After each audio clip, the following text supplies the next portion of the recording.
Salve, pesados! Tudo bem? Vamos lá. A aula de hoje é um pouquinho diferente, porque eu estou sem lousa. Então eu vou gravar em formato de selfie a aula e daí eu vou fazer as edições através de um aplicativo no computador mesmo.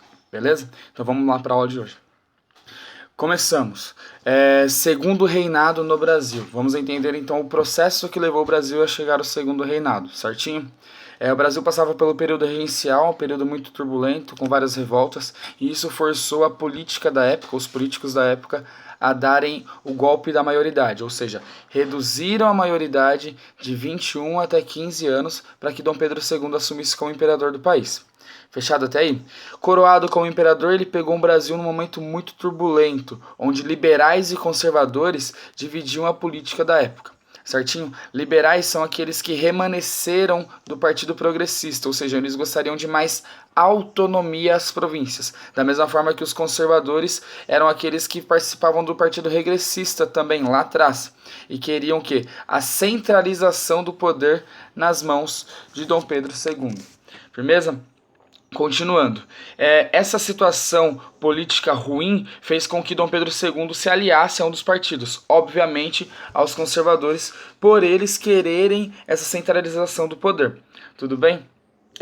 Diante dessa situação, foram feitas as eleições, conhecidas como eleições do cacete. Por que esse nome? O conflito entre eles foi tanto que chegou até as vias de fato, então eles brigaram entre si, certinho? Um dos motivos das eleições do cacete foi o seguinte: os liberais venceram, mas o Dom Pedro, utilizando o poder moderador, ele deu a vitória aos conservadores, e isso causou um estranhamento entre liberais e conservadores. Para conter essa revolta, para conter as revoltas que estavam acontecendo em Minas Gerais e em São Paulo, ele estabeleceu um parlamentarismo às avessas. Por que esse nome às avessas? Vamos pensar o seguinte: quando falamos de parlamentarismo, lembramos logo da Inglaterra. E na Inglaterra, a rainha, o rei, o monarca, ele não interfere na política. No Brasil, não. Quando Dom Pedro II estava no poder, ele interferia diretamente na política. Era ele quem escolheu o primeiro-ministro. Então, essa interferência do poder moderador na política do país faz com que nós demos o nome de parlamentarismo às avessas. Tranquilo?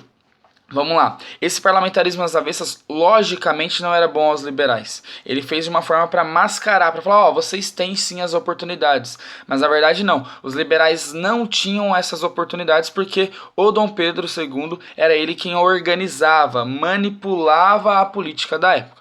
Isso daí gerou uma revolta agora em Pernambuco, a chamada Revolução Praieira. E essa teve uma consequência positiva para os liberais. Lá, os liberais eram chamados de praieiros e os conservadores de gabirus. Tudo bem?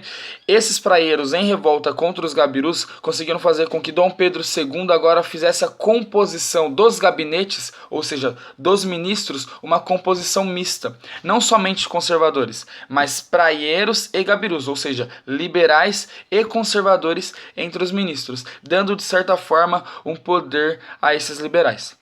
Tranquilo aí? Até aí? De boa, então. A consequência da Revolução Praieira ela foi de extrema importância por conta dessa composição de gabinetes mistos. É importante vocês ficarem com isso na cabeça. Saindo da fase política, entrando para a fase econômica. O Brasil ele passou por 4 períodos econômicos importantes. Lá atrás, pau-brasil, depois açúcar, posteriormente a exploração do ouro e agora nós chegamos ao quarto, que é o café. De que forma? O café ele começou a ser produzido muito na região de São Paulo, no Vale do Paraíba, entre São Paulo e Rio de Janeiro. Certinho? A questão é a seguinte: no Vale do Paraíba era feita uma técnica de cultivo predatório que acabava com a fertilidade do solo. Sendo assim, eles não se desenvolveram por muito tempo. O local que não utilizava essa técnica de cultivo predatória, mas sim uma técnica de beneficiamento do café, era no Oeste Paulista.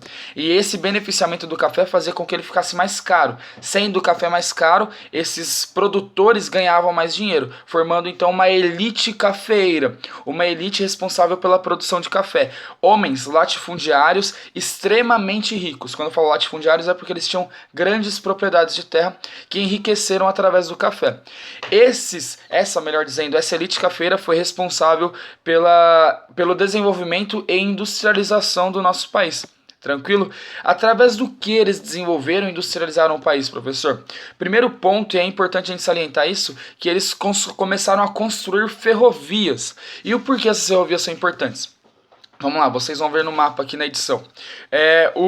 A produção era no oeste paulista. Para levar lá do interior do estado para o litoral, era necessário as ferrovias, porque o trem carrega uma grande quantidade de café, certinho?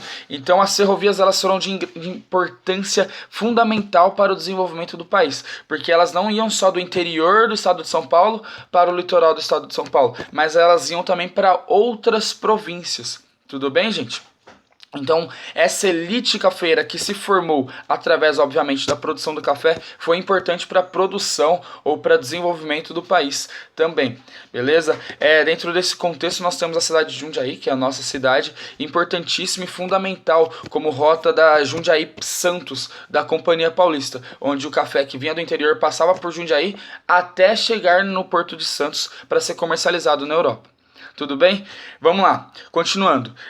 Nós temos a questão da sociedade, que era muito importante também. Tem a difusão da Lei Eusébio de Queiroz, em 1850. Uma pressão inglesa para que o Brasil acabasse com o tráfico internacional de escravos. Ou seja, para que o Brasil não trouxesse mais escravizados da África para trabalhar aqui, certo? Então, em 1850 foi assinada a Lei Eusébio de Queiroz. Vamos lá. Se eu não posso mais trazer africanos escravizados de lá da África para trabalhar aqui, aumentou o comércio interno, o tráfico interno desses escravizados. Além disso, o governo, temendo uma crise da mão de obra, promoveu a vinda de imigrantes europeus para cá. Então era feita uma propaganda na Europa para que esses europeus viessem para o Brasil para trabalhar em diversas áreas, principalmente no cultivo do café também. Certo? Então esses imigrantes italianos e alemães principalmente, eles iam para cá com a ideia de que eles teriam uma vida ótima, uma excelente condição de vida, mas na verdade não era muito bem assim que acontecia, porque os latifundiários, os produtores de café, os fazendeiros, donos dessas terras que produziam café, eles exploravam essa mão de obra imigrante, não igual exploravam os escravizados, mas eles exploravam também esses imigrantes, que por sua vez começaram a se revoltar. Certinho? Isso daí motivou uma crise sim da mão de obra, porque diminuía a quantidade de imigrantes que vinham para cá. Sendo assim, o governo intervém e cria a Lei de Terras, possibilitando então que os imigrantes, quando viessem para cá, eles pudessem, depois de 3 anos, conseguirem pagar e comprar, adquirir as suas próprias terras. Certinho? Esses imigrantes que vinham para cá, eles não trabalhavam somente na lavoura, mas eles trabalhavam nas novas empresas que estavam surgindo aqui no Brasil. Entre elas, empresas para fabricação dessas ferrovias, para fabricação desses trilhos, desses trens. Beleza, gente? Espero que tenham gostado desse modelo. Não sei se eu vou adotar ele permanentemente, mas pelo menos nessa aula. Fechado? Espero que tenham entendido. Se não entendeu, daquele mesmo esquema. Volta um pouquinho no vídeo para vocês pegarem melhor. Fechado? Valeu!